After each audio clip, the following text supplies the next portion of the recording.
The words landed like a slap in the middle of the wedding reception. My father stood, glass raised, and said clearly enough for 200 guests to hear, "This is my lazy, fat daughter." His voice carried, the smirk on his lips daring anyone to object. Laughter followed. Not all at once, but in ripples, those brittle chuckles people offer when cruelty comes dressed as humor, and silence feels like complicity.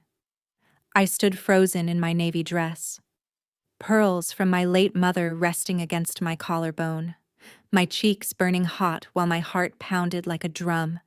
It wasn't the first time. For as long as I could remember, my father's favorite pastime had been mocking me.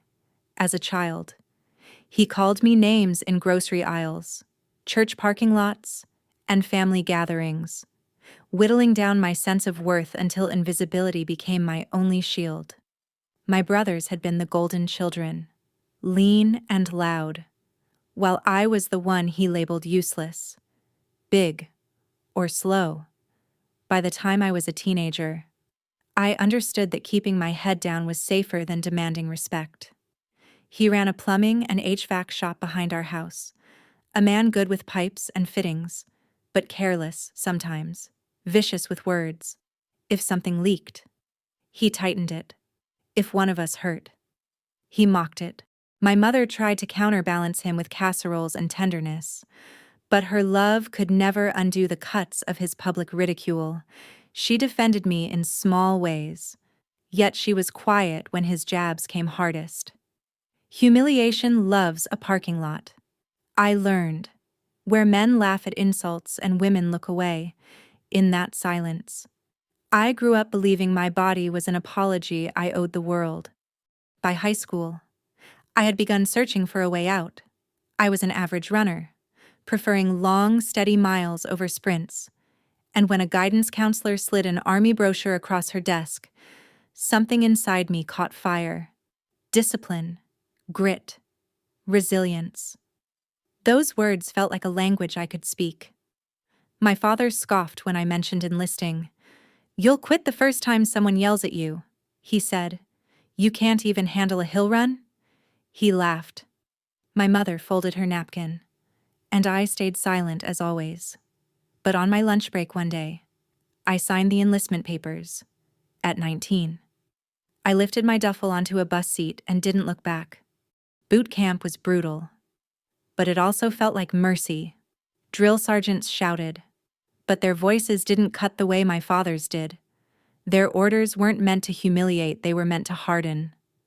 Shine your boots, fold your blanket tight, run until your lungs scream. Every command was clear and measurable. For the first time in my life, my worth was not up for debate. My stubbornness, my neatness, my willingness to endure these qualities turned into strengths. I excelled. By the time I finished my first deployment to Iraq, I was a different woman.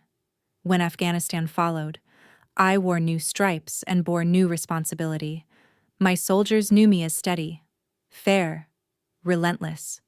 They didn't need me thin or beautiful. They needed me reliable, and I was. Through the years, I rose through the ranks. One commendation, one promotion at a time, major, then lieutenant colonel, and eventually colonel, with a battalion under my command. But at home, I never spoke of it. At funerals, holidays, and family dinners, I dressed in cardigans and jeans, letting my father believe I had become nothing more than an office worker. He never asked about my life, and I stopped volunteering answers. If he couldn't be proud, I would stop offering him the chance to belittle me. It was easier to wear invisibility than to fight a battle I knew I couldn't win. Then came the wedding. My only son, Mark, had fallen in love with Jennifer Hastings, a bright young lawyer from an old Virginia family with deep roots and deeper pockets. The Hastings hosted the reception at their glittering country club, a place of chandeliers, crystal, and soft-voiced waiters carrying silver trays. From the moment I stepped inside, I could feel the appraising looks. Jennifer's parents were polite but distant. Her mother's smile stretched thin. Her father's handshake cool. The wealth in the room was the kind that notices small-town accents and plain shoes. But I reminded myself that the day was not about me. The ceremony was beautiful, brief, and honest. Mark's hands trembled as he slipped the ring on Jennifer's finger, and my heart ached with love for him. The reception followed with prime rib, champagne toasts, and laughter that filled the ballroom. My father arrived late, as he often did when he wanted to command attention. His suit was too shiny, his tie garish, his aftershave sharp enough to sting the air. I knew what was coming even before he tapped his glass with a butter knife. He had never been able to resist the lure of a microphone. He began with jokes, his usual bag of tricks mocking the fancy food, making the crowd laugh with practiced self-deprecation. He praised Mark, earning another ripple of warmth. Then, inevitably, he turned to me. His smirk widened, his voice carried, and he announced the words I had heard 1,000 times in smaller rooms, now amplified in front of hundreds. "This is my lazy fat daughter." The crowd laughed, and in that moment, I felt the old humiliation return like a fist to the chest. My hands lay still on the white tablecloth. I had cleaned rifles with these hands, signed orders that changed lives, steadied soldiers in combat zones. But here, in this ballroom, I was reduced again to the family embarrassment. My son stared at his glass, unable to meet my eyes. The Hastings family looked politely horrified, and my father continued, warmed by the cruel laughter of strangers. But then it happened. 4 young men at the head table, groomsmen in tuxedos, exchanged a glance. They had carried weight with me before, though my son never knew it. They were my soldiers, my men from Afghanistan, standing quietly until now, together. Their voices cut through the noise. "Sir, she's our commanding officer." The ballroom froze. My father sputtered, choking on his wine, while silence fell thick and heavy. And for the first time in decades, the weight shifted. It was no longer mine to carry. The silence in that ballroom was unlike anything I had ever known. It was not the uneasy hush of small-town gossip or the momentary quiet that follows a cruel remark. This was heavier, thicker, a silence that demanded attention. Forks paused mid-air. The band faltered. Even the waiters froze. My father stared at the groomsmen, his face red, wine dripping down his chin where he had sputtered. And for once, he was without words. The groomsmen did not flinch. They stood steady, not in parade formation, but with the calm authority of men who had shared foxholes and convoy routes. One of them, Miller, his voice even, added, with respect, "Sir, she led us in Afghanistan. We'd prefer you speak of her accordingly." The words were not loud, yet they carried like thunder across the room. Suddenly, the laughter that had humiliated me moments earlier became shame in the throats of those who had joined it.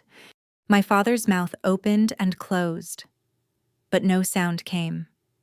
He looked around, searching for support in the eyes of the guests, but found none.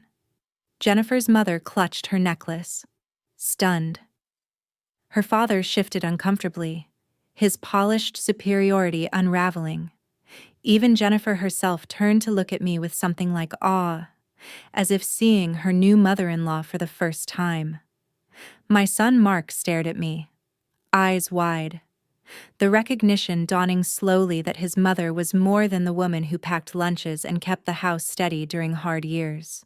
I stood still, my hands folded in my lap, refusing to smile or gloat. Years in uniform had taught me the power of composure. You don't need to shout when truth already stands beside you. And in that silence, the truth spoke louder than any defense I could have given. My father muttered something about it being a joke.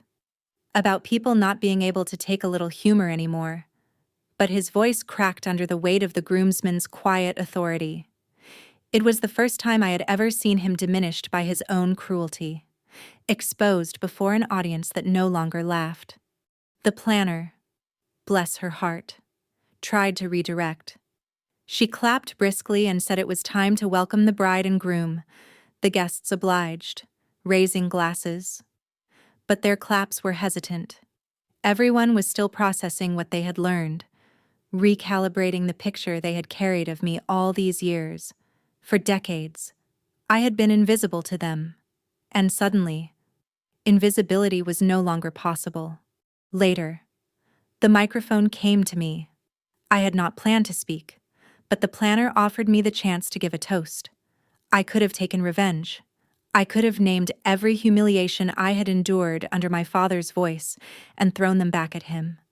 But I thought of my soldiers, the men who had just stood for me, and I remembered what leadership meant. When others hand you back your dignity, you don't squander it on vengeance. I stepped to the microphone and adjusted it lightly. "Thank you," I began, looking first at the groomsmen. "Thank you for your respect." Then I turned to the room. "I'm not here to correct anyone's story. I'm here to celebrate two people who chose each other. Marriage is the art of honor in close quarters. You don't have to be perfect to be honorable. You just have to tell the truth, even when it would be easier not to." I raised my glass to Mark and Jennifer. Here's to two good people getting each other home. The room rose with me, this time not out of obligation but out of recognition. Glasses clinked. Applause broke through. And for the first time that night, it felt genuine. My father stayed seated, his jaw tight, his napkin balled in his fist. But he said nothing. And that silence was a victory greater than any apology he could have offered.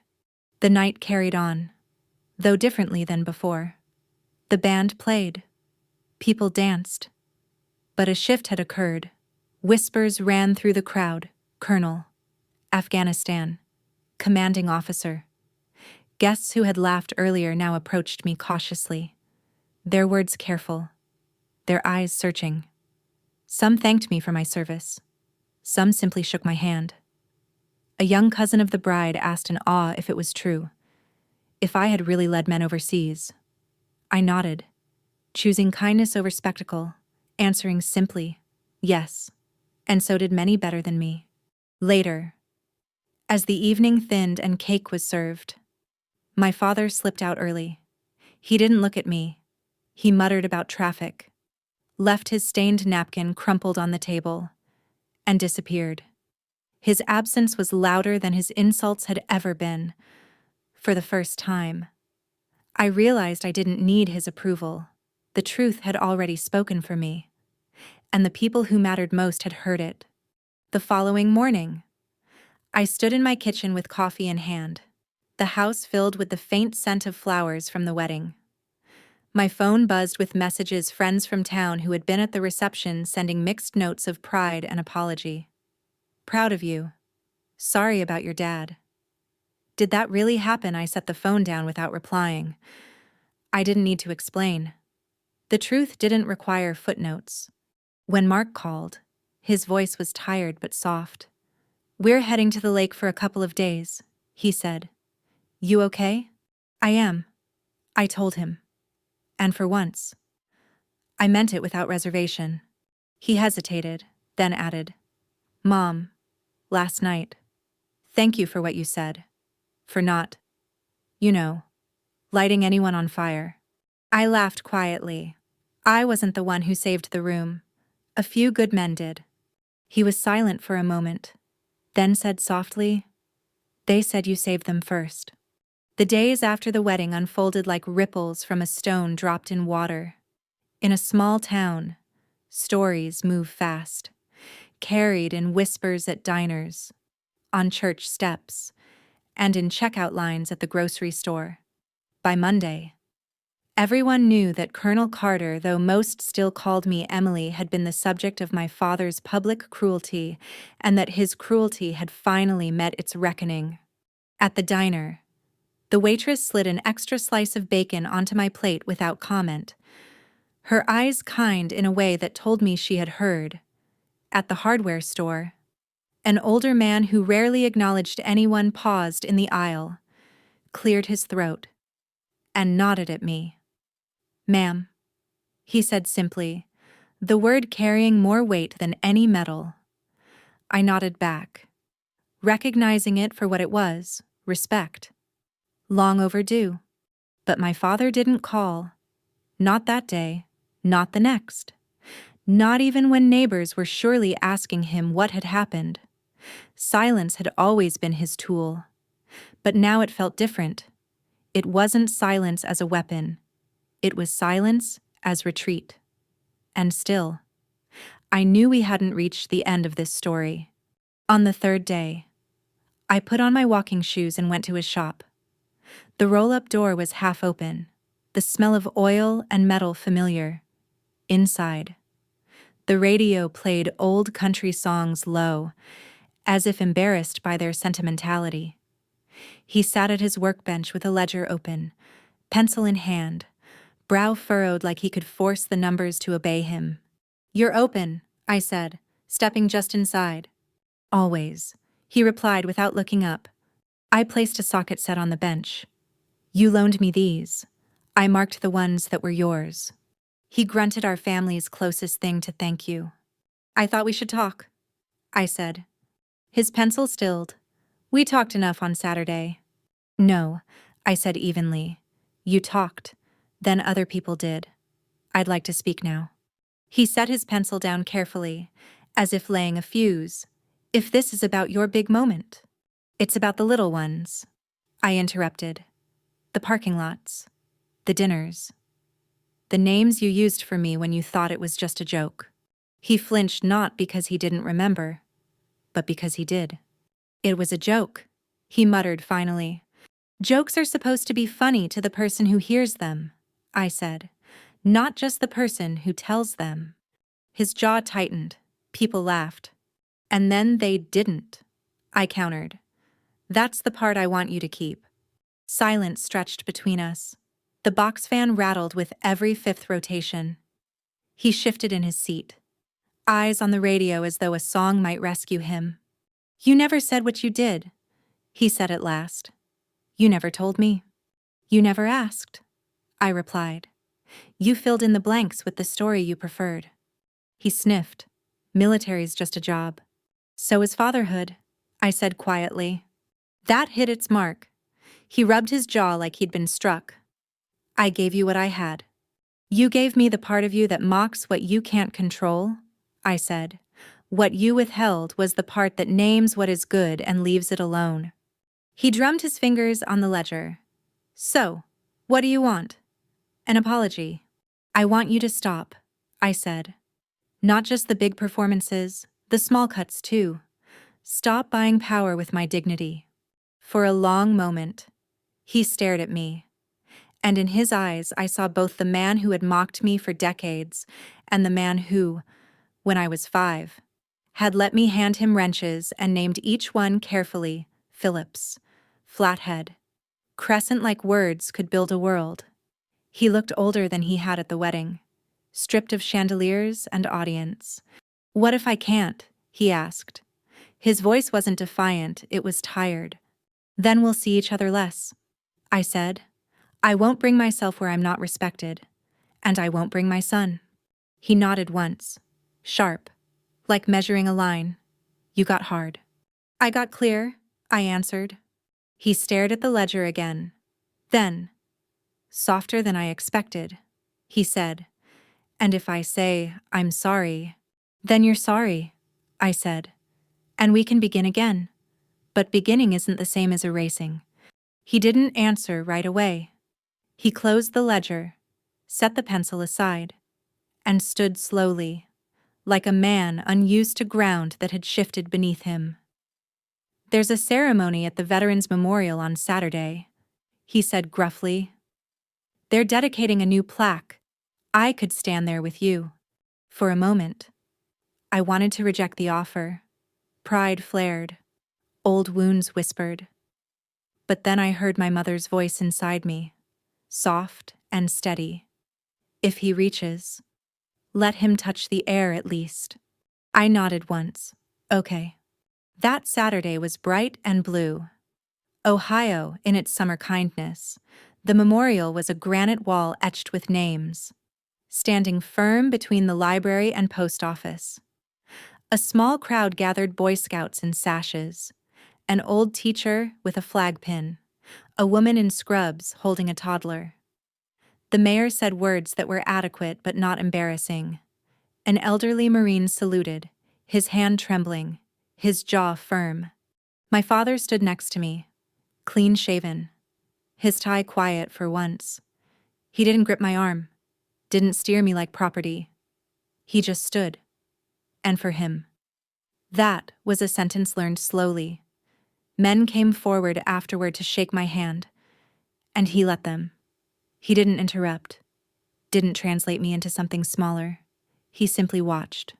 On the walk back to his truck, he said quietly, "I've been mean my whole life." "You've been afraid," I said. "Mean is how afraid dresses for work." He gave a short grunt. "You going to fix me now?" "I can't," I told him. "I can only draw a map. You walk across the line yourself." We stopped by the tailgate. He looked at my hands. Those rings. "I don't know what any of them mean." "Each one is a story," I said. "Not one is a joke." He nodded, a small bow to a truth he couldn't deny. For once, that was enough. A week after the memorial, my father showed up at my house at dusk with a paper grocery sack full of tomatoes. He set them gently on the counter, a paper towel beneath them so they wouldn't spot the surface. "You got any salt?" he asked, as if it were the most ordinary question in the world. It was his way of offering something without apology, a gesture disguised as produce.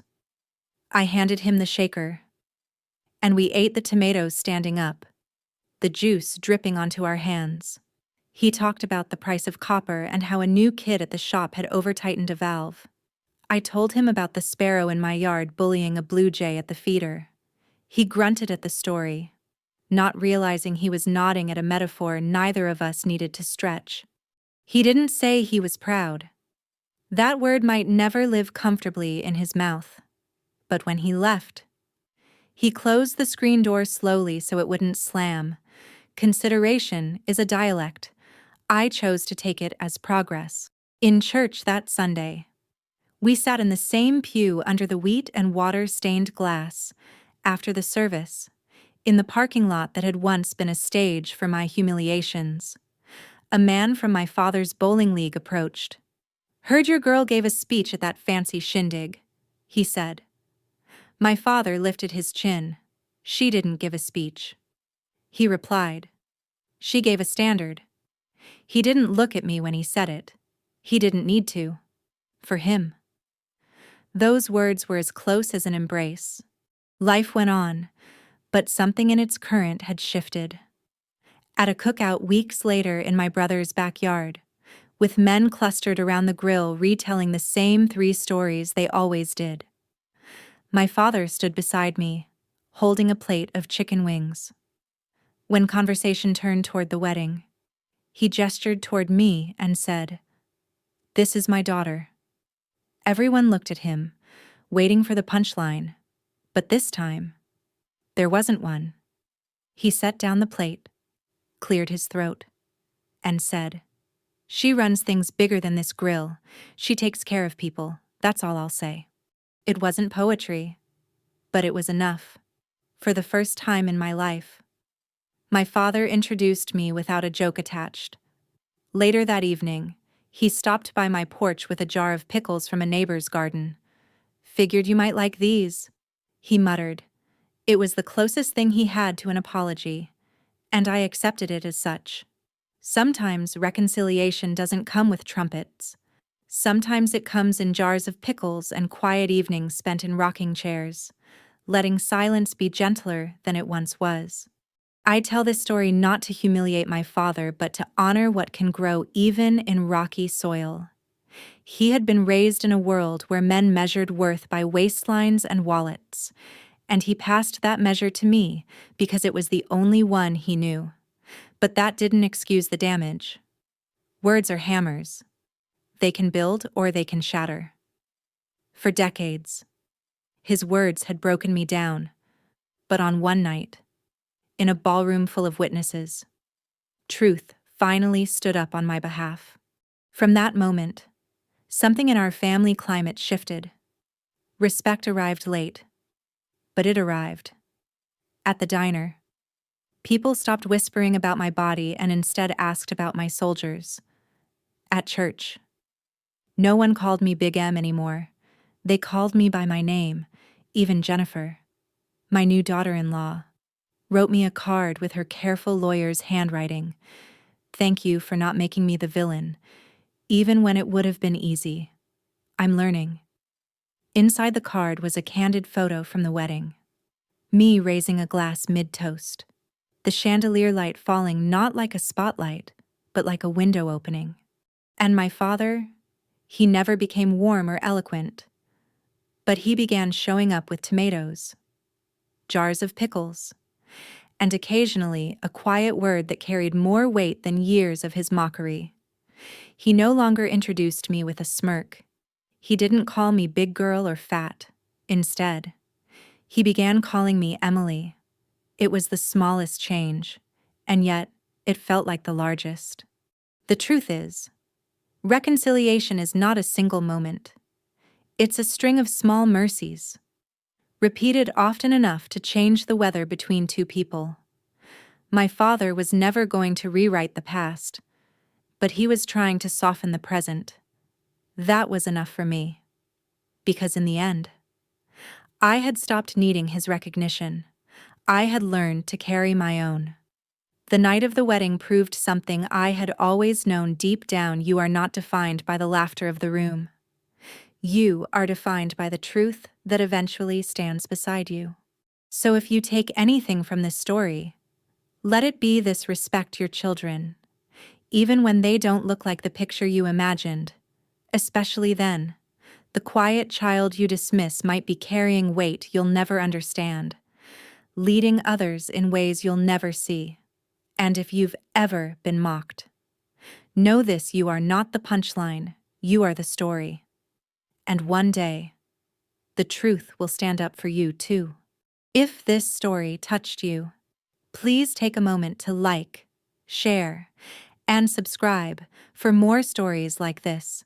And tell me in the comments where you're listening from. I'd love to know how far respect can travel.